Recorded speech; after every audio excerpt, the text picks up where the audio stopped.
Assalamualaikum warahmatullahi wabarakatuh.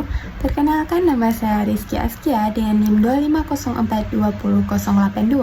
Jadi pada kesempatan presentasi kali ini saya mengambil studi kasus yang ketiga dengan judul FOMO, Flexing, dan Gaya Hidup Hedonistik di Media Sosial.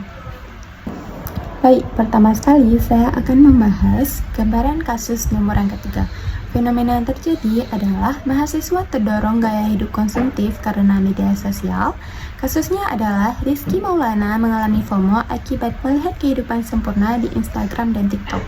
Dampak awalnya adalah yang pertama, tekanan sosial, yang kedua, keinginan untuk tampil mewah, dan yang ketiga, mulai berhutang demi gaya hidup.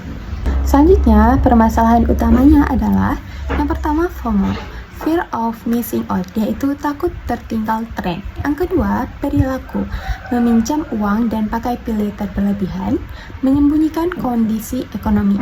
Dampak yang terjadi adalah yang pertama, utang 3,5 juta melebihi uang saku, salat mulai ditinggalkan, prestasi menurun, dan emosi tidak stabil atau depresi.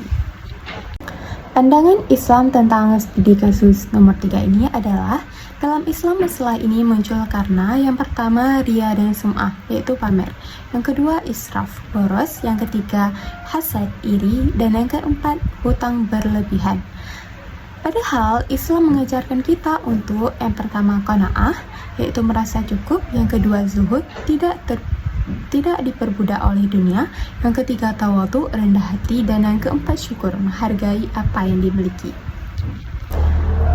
Selanjutnya, apa sih solusi yang dapat kita lakukan? Yang pertama, kurangi selalu sering lihat media sosial. Yang kedua, berhenti membandingkan diri.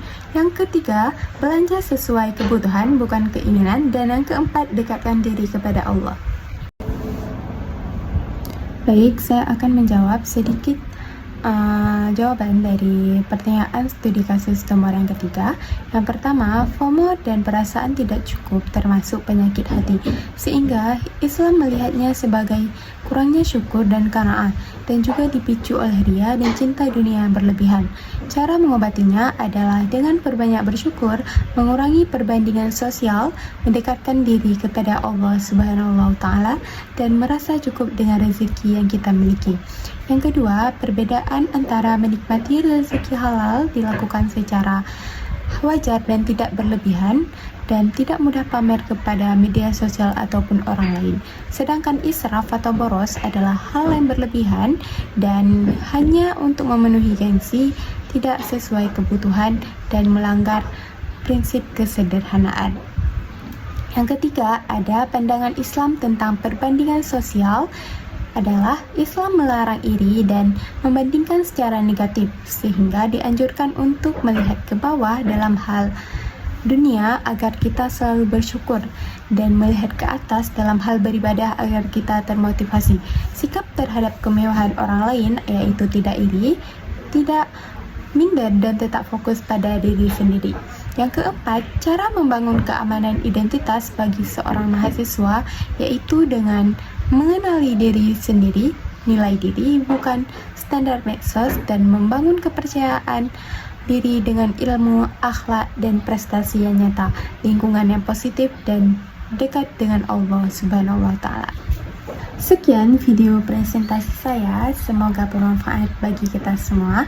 Wassalamualaikum warahmatullahi wabarakatuh.